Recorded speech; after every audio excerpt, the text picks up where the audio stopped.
सभी को नमस्कार। करियर फर्स्ट चैनल पर आपका स्वागत है।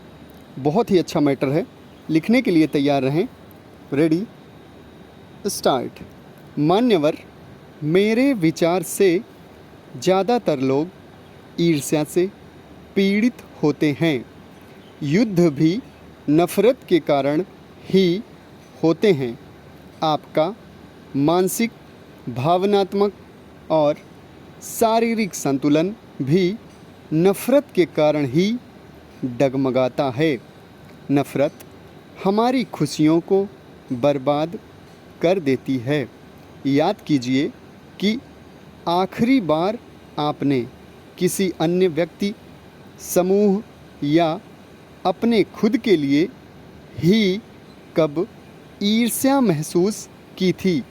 आप इस विषय में सोचते हुए अपने दिमाग, विचारों और सांसों पर ध्यान देते हुए महसूस कीजिए, आपको कैसा लग रहा है। आप पाएंगे कि सब कुछ असंतुलित सा होता जा रहा है।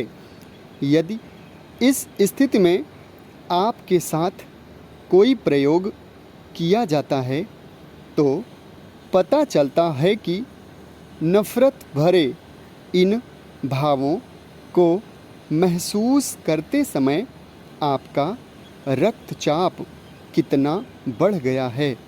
नतीजतन आपकी शारीरिक दशा बिल्कुल असंतुलित होने लगती है। जो कुछ भी आपको व्यक्तिगत तौर पर प्रभावित करता है, उसका प्रभाव सारी दुनिया पर भी पड़ता है। असल में ये दुनिया हम जैसे बहुत से अन्य लोगों से मिलकर ही बनी है।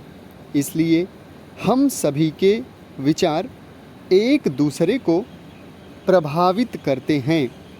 आप जो कुछ बाहरी दुनिया में देखते हैं वह असल में हमारे आंतरिक विचारों का ही स्थूल रूप होता है। इसलिए युद्ध होना लोगों के भीतर के क्रोध व नफ़रत का परिचायक होता है। पर क्या नफ़रत को और ज़्यादा नफ़रत से ख़त्म किया जा सकता है? फ़र्ज़ कीजिए किसी वजह से जंगल में भयानक आग लग गई है। क्या आप उस आग को घी डालकर शांत कर सकते हैं? यदि आप ऐसा करेंगे तो आग निश्चित रूप से और भड़केगी और सब कुछ लील लेगी। इस स्थिति में कुछ ऐसा ढूंढना होगा जो आग की प्रचंडता शांत कर सके, जैसे कि आग पर जंगल की मिट्टी डालकर उसे बढ़ने से रोका जा सकता है। यही नकल नफ़रत पर भी लागू होती है। अर्थात नफ़रत को ख़त्म करने के लिए नफ़रत का ही सहारा नहीं लिया जा सकता। युद्ध पर विराम लगाने का एकमात्र जरिया शांति है। हो सकता है और कुछ संकेत हैं जिनसे पता चलता है कि ऐसा होगा कि बड़ी समस्याओं को हल करते समय हम स्वयं ही अपनी बहुत सी छोटी छोटी समस्याओं, विवादों, झगड़ों आदि को सुलझा लें।